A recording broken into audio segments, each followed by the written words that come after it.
what is Mr. Lieutenant General Faiz Hameed charged for? Is it you doing something which is anti-state, or is it something related to corruption? What do you make of it? Well, if you read the press release issued by ISPR, it's shocking. Which aspect of it you found shocking?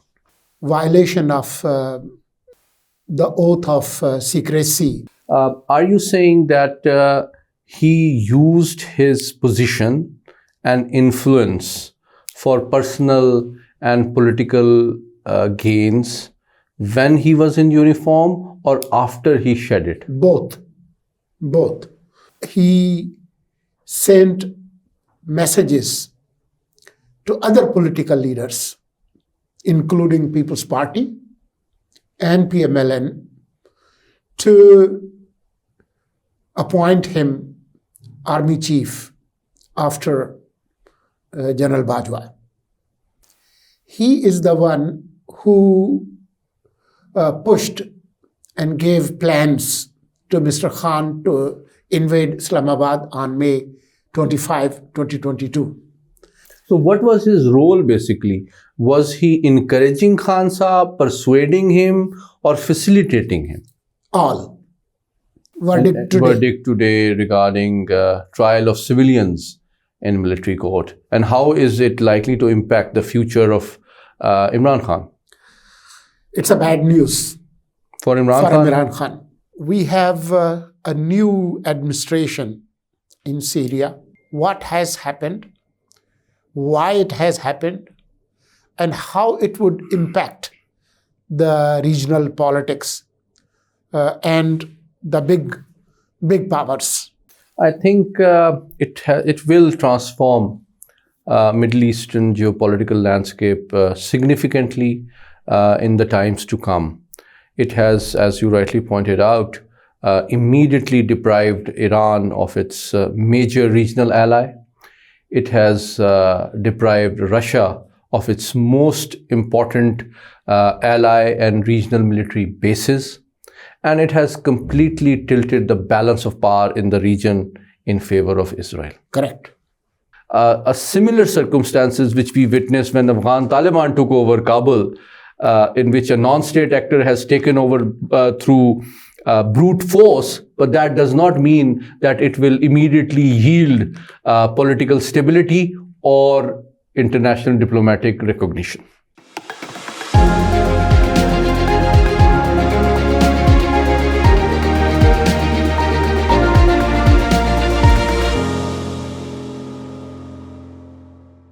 With a fresh episode of The Weekend, I am Murtaza Solangi.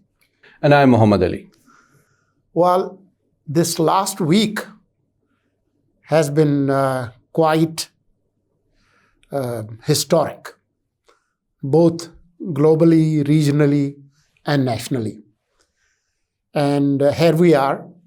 Last Sunday, when I woke up, the first news that I heard was that Damascus has fallen and Bashar al-Assad has fled. And nobody knew where he was headed. A few hours after that, the news flash was that he was headed somewhere on the aircraft, but the destination was not known. And then there was speculative news that his plane is not being tracked, is missing. And it was the Reuters even rumored that maybe his plane has crashed. Now, as we speak, almost a week, or a little short of the week, we have a new administration in Syria, and Israel has stepped up. They have captured Mount Hermon. A lot of developments are taking place. People especially in Pakistan and my region, would like to know what has happened, why it has happened, and how it would impact the regional politics and the big powers. So, thank you, Murtaza Sahab. I think Syria is perhaps one of the most turbulent countries in Middle Eastern history for thousands of years. And it is unfortunate that it has remained unstable for a very long time for different reasons. But this particular episode, which definitely shocked the world, can be traced back to at least last 10 years, in which Syria witnessed insurgencies, civil war, leading to the death of almost 500,000 people. And only 2 weeks ago, Syrian territory was being bombed by at least 4 different air forces: Israeli Air Force, the US Air Force, the Russian Air Force, and the Turkish Air Force, who all were individually pursuing their own national interests and targets. But this does tell us that the sovereignty and territorial integrity was perhaps practically gone. And Bashar al-Assad's regime was not able to protect its territory and uphold its sovereignty in any way. And a week before that, you would recall, Bashar made a very hurried, short trip to see Mr. Putin in Moscow, after which Mr. Putin sacked his commander, who was in charge of advising Bashar's armed forces. And within 24 hours, the Russian Air Force was bombing forces which were advancing against the Bashar military forces. But this was perhaps too little too late, because the lightning advances of the opposition forces led by the Hayat Tahrirul Sham, popularly known as HST, was shocking to perhaps the entire world. So what is the situation right now? Let's look at it in 3 dimensions: the security dimension, the political dimension, and the diplomatic dimension. In terms of the security dimension, as you rightly pointed out, perhaps no neighbor has exploited this weakness and the power vacuum in Syria more timely than Israel, which has immediately sent its armored forces into the southern Syrian territory on the pretext of securing its strategic space. And President Benjamin Netanyahu also issued a statement in which he said that the 50-year-old agreement between Syria and Israel regarding armistice is no longer there, which indicates that they no longer recognize Syrian sovereignty over the southern part of their territory. Secondly, while the fighting has subsided in near Damascus and southern part, that does not mean that HST enjoys complete sovereignty over the entire territory. There are still pockets of resistance in which Hezbollah, in which some other Iran-sponsored groups, and in the north, the Kurds continue to maintain their strength and influence, which remains uncontested by HST. So at best, the current environment can be described as the monopoly of violence by HST, led by Mr. Abu Muhammad al-Golani, whose real name is Ahmad al-Sharar. Yet it is not uncontested. Now, the real question is that whether they will be able to translate this military victory into political legitimacy and diplomatic recognition. That is the real question. And my short answer is that they are trying to make tactful, positive, soft overtures, both nationally and internationally. And they are saying that although They trace their origin to Al-Qaeda in 2003, 2004. But this time around, they want to present themselves nationally as a freedom fighter for the Syrian rights of the oppressed who were exploited by the Bashar regime. And internationally, G7 has said that they appreciate transition based on an inclusive and non-sectarian, formation of government. However, there is a qualification that the constitution will remain suspended for 3 months, during which a committee of judiciary and human rights will be established to examine the constitution, which means that there is no guarantee that this will be a transition towards democracy, and number of these people remain on the international terrorist watch list. So I think it looks vaguely like a similar circumstances which we witnessed when Afghan Taliban took over Kabul, in which a non-state actor has taken over through brute force, but that does not mean that it will immediately yield political stability or international diplomatic recognition. Interesting. The situation of Syria is quite complex. Number one, the involvement of regional and global powers in the end game. It makes it quite different from Afghanistan. In Syria, both Russia and United States had some kind of involvement through their regional allies, and Russia was a direct party with their foots, with their soldiers on the ground, boots on the ground, and naval base by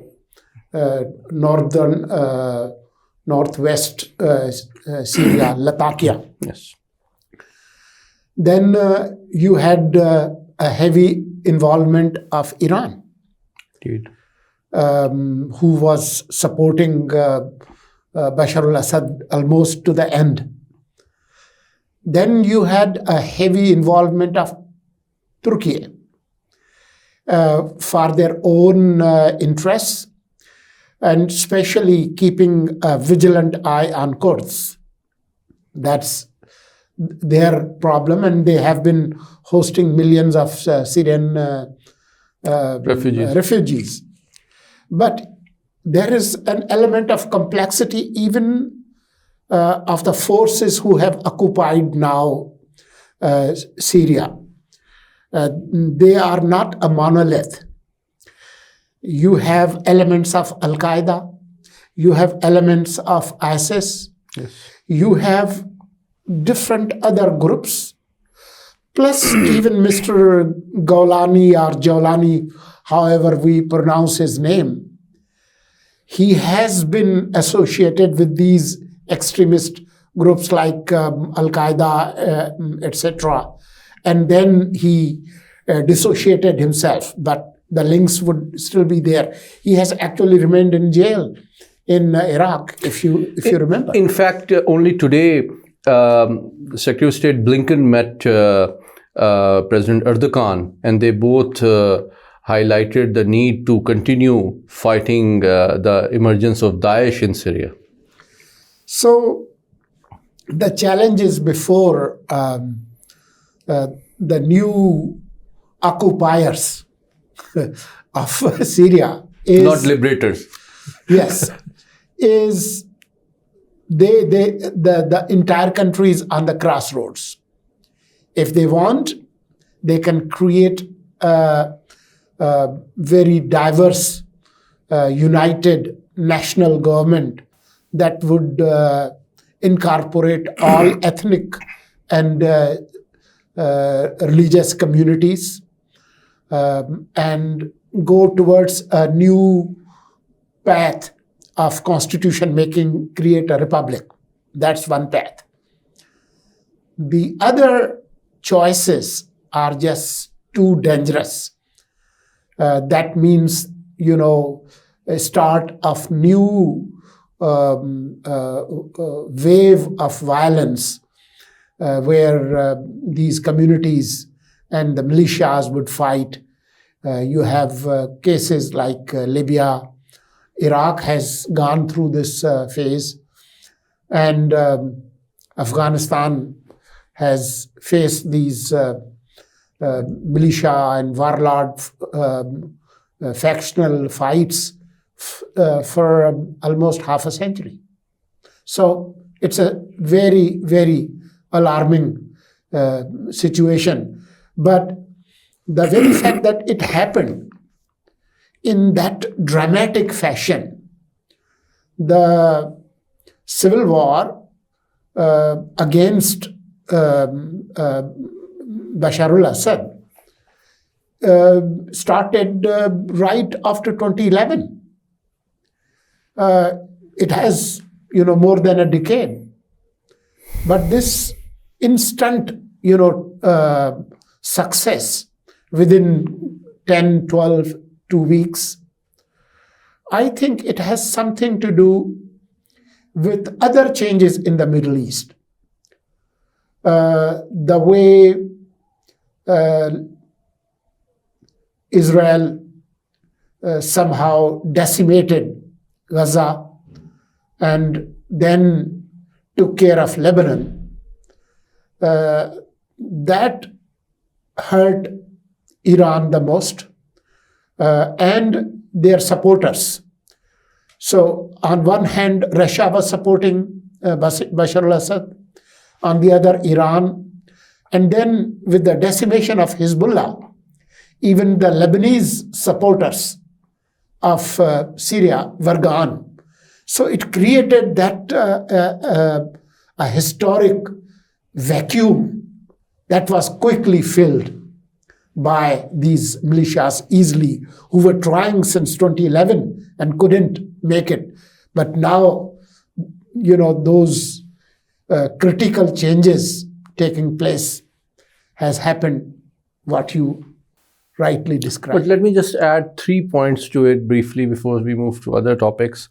I think it will transform Middle Eastern geopolitical landscape significantly in the times to come.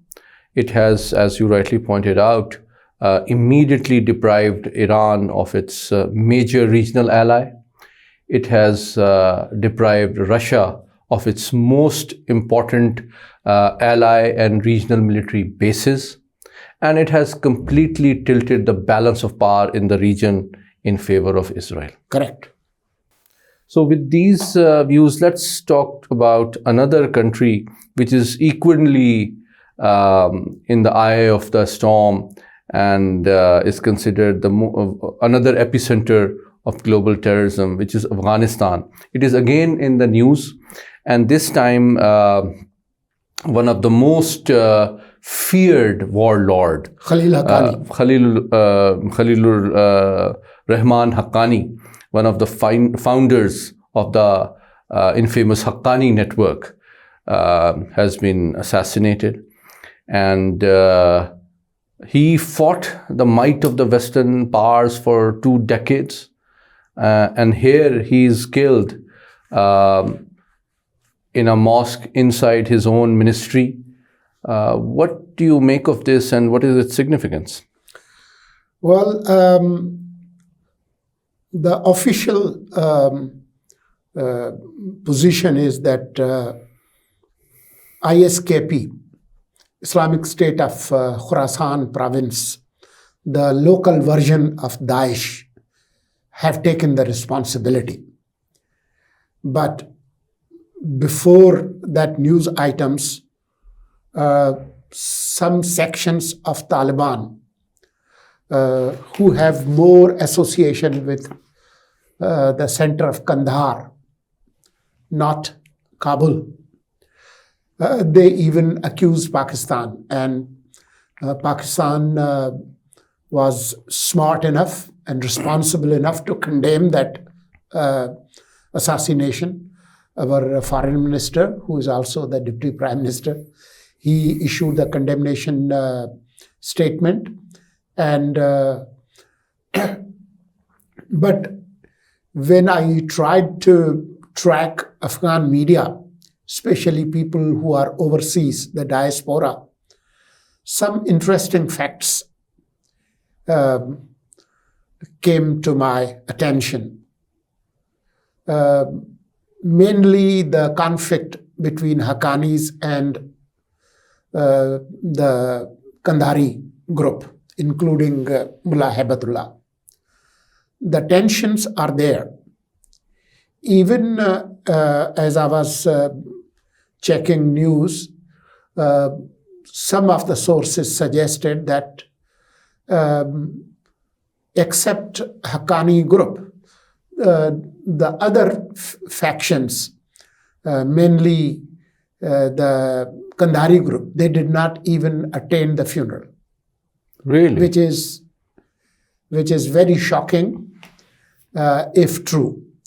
I also came to notice that last week there was a verbal duel between Khalil Haqqani and Siraj Haqqani and the education minister who is affiliated with the Mullah Haibatullah group. They had some kind of altercation. And Khalil Haqqani is the uncle of Siraj Haqqani, who was the interior minister. Who's the interior minister. So, so far we can say that the conflict is still there between the Kandhari and Kabul group, but it has not gained that power that it would somehow create massive fissures and paralyze the government. But those conflicts are there, and they were exploited probably by Daesh. When you are internally weak, your security system gets weakened. The ease with which that suicide attacker came inside the mosque and attacked Khalil Haqqani when he was getting into his vehicle outside the mosque. Otherwise, had he detonated himself inside the mosque, the casualty number would have just gone up. So it is very troubling. Pakistan's position is that we have been telling you that you have to keep your house in order. You have to follow Doha Card, where you promised that we will not allow terror groups to operate from our soil. But you are selective. You are allowing TTP and other groups. And look what happened. So I think what you said makes one wonder about three aspects. First, the internal fissures within the Haqqani network. You mentioned about some exchange of hot words between uncle and nephew, both. Uncle and nephew were on one side. Yes. The education minister, who is affiliated with the Kandhari group. The Kandhari group is. Yeah. So there is a sort of a tension between the competing power centers within the Afghan Taliban regime, the Kandhari group and the Haqqani group. And secondly, you mentioned that ISKP exploited it. But I think the excess, the security failure, and the amount of penetration that ISKP could achieve and assassinate one of the pioneers of Haqqani network is quite exceptional, considering that he survived the might of the Western powers for 2 decades. From Soviet era. From Soviet era. And he's one of the sort of the spearheads of the Afghan-led, insurgency against the Western countries and ISAF forces.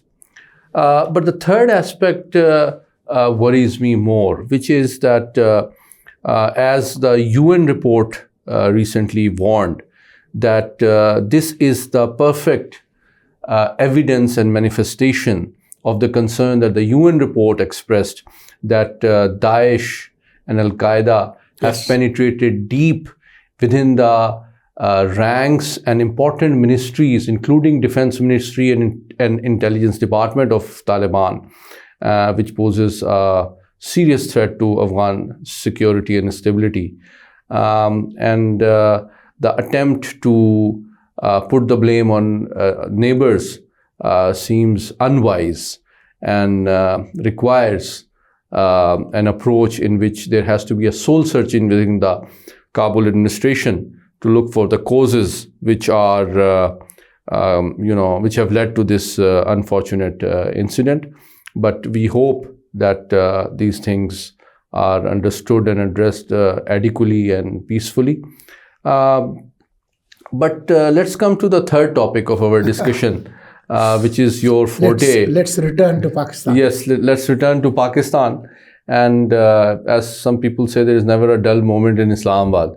So we heard that the former DG Intelligence of Pakistan, the Chief Spy Master, Lieutenant General Faiz Hameed, was formally charge-sheeted last Sunday. And the text of the military media wing press release was also very interesting. Last Tuesday, I'm sorry. So I want you to explain that to our viewers, that what does that mean? What is Mr. Lieutenant General Faiz Hameed charged for? Is it you doing something which is anti-state, or is it something related to corruption? What do you make of it? Well, if you read the press release issued by ISPR, it's shocking. And it reveals so many. Which aspect of it you found shocking?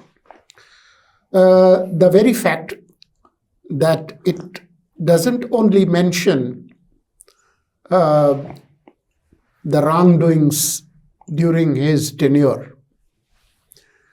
Mainly, it tells you about the violation of the oath of secrecy that he had taken upon himself to, violate it, Official Secret Act, and his association with Mr. Khan and his party. After even he was relieved of his position as DGISI, when he was Corps Commander Peshawar, and when he was Corps Commander Bahawalpur. I want you to make it simple for our audience. Are you saying that he used his position and influence for personal and political gains when he was in uniform, or after he shed it? Both. Say, for example, there seems to be quite irrefutable evidence suggesting that he persuaded, or rather coerced, former Prime Minister to delay his departure from Islamabad as DGISI, and also he sent messages to other political leaders, including People's Party and PML-N, to appoint him army chief after General Bajwa. So if that evidence comes to light, that's one aspect. This is when General Bajwa removed him from the post of DGISI? at that time, and even after that, when the time came for the appointment of new army chief in November 2022, before that, he even sent messages to Nawaz Sharif, to Shehbaz Sharif, to Asif Zardari, while he was trying to be blue-eyed boy of Mr. Khan. So he tried at multiple levels to ensure that he comes as the next army chief. So he was so possessed and obsessed with that ambition. Then there are quite a few incidents that Grapevine would say that when he was Corps Commander Peshawar, he is the one who pushed and gave plans to Mr. Khan to invade Islamabad on May 25, 2022. Then his second long march that he was on his way when he was attacked in Wazirabad, even that. And after that, his last march, that was around November 26, 2022, just a couple of days before the appointment of army chief. Even that. So what was his role basically? Was he encouraging Khan Saab, persuading him, or facilitating him? All. But, his attempts around November 2022 were, on one hand, using all his cards to get him appointed army chief. And the second plank of his efforts was to somehow ensure that anybody but General Asim Munir. And he and Mr. Khan were on one page. Mr. Khan even went on television and on camera, even telling Mr. Kamran Khan and others that why not? Why not appoint army chief after election and give another extension to General Bajwa, if you remember. Yes. But it did not end there. His efforts continued. Even the May 9 incident is being said that it was his plans, the target selection around the country of the sensitive installations. But I want your brief comment before we conclude on this very important subject, that how is PTI responding to this development? Are they trying to distance themselves from this very serious development, which also includes vindication of the military courts for trying the civilians? Or are they trying to divert the pressure of this statement towards army by blaming and linking Mr. Faiz with General Bajwa? Well, when the news came out on August 12 for the first time, when Mr.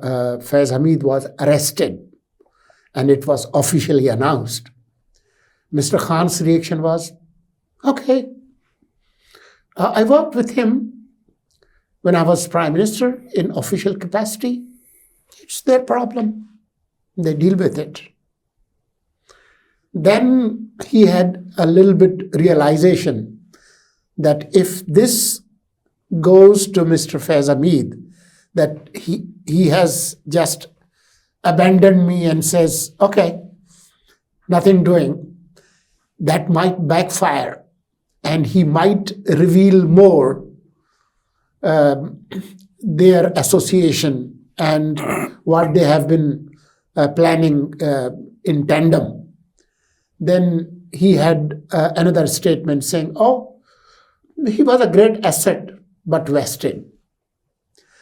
Now, as this went, progressed further, yesterday he said, well, whatever he did it on the orders of General Bajwa. Because whatever I talk to him, he would go and report to General Bajwa. This defies logic and facts because as DGISI, he was supposed to report to the Prime Minister of Pakistan. He was supposed to report to General Bajwa only as a 3-star general, not as DGISI. And we have known how this position is powerful and important.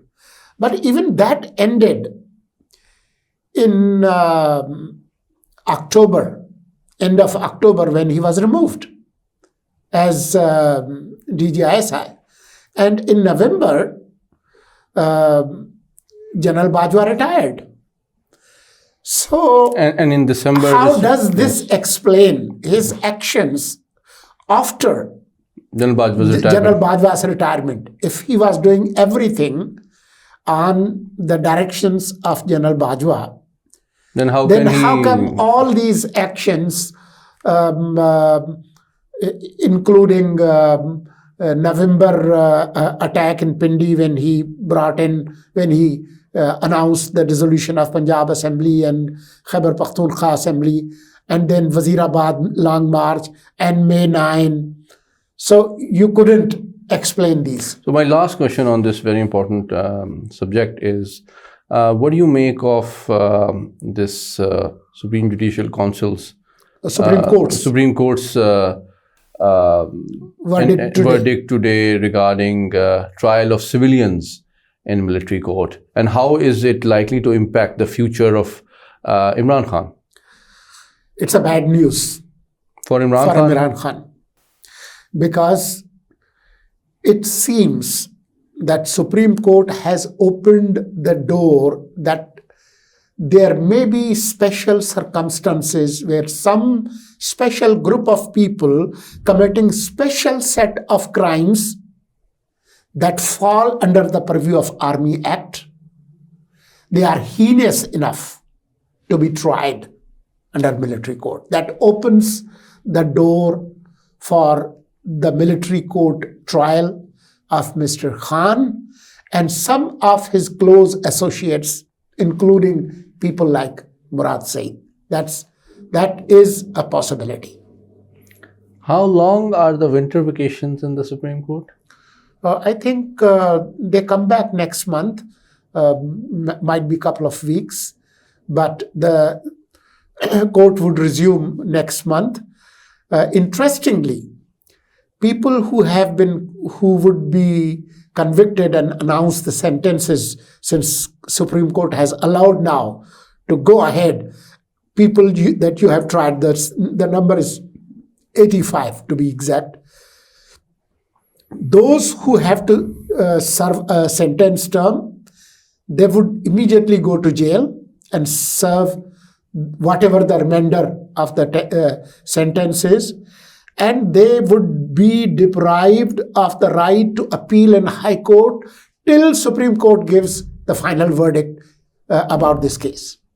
So that is important. I think we are looking forward to very interesting, intense and warm winters.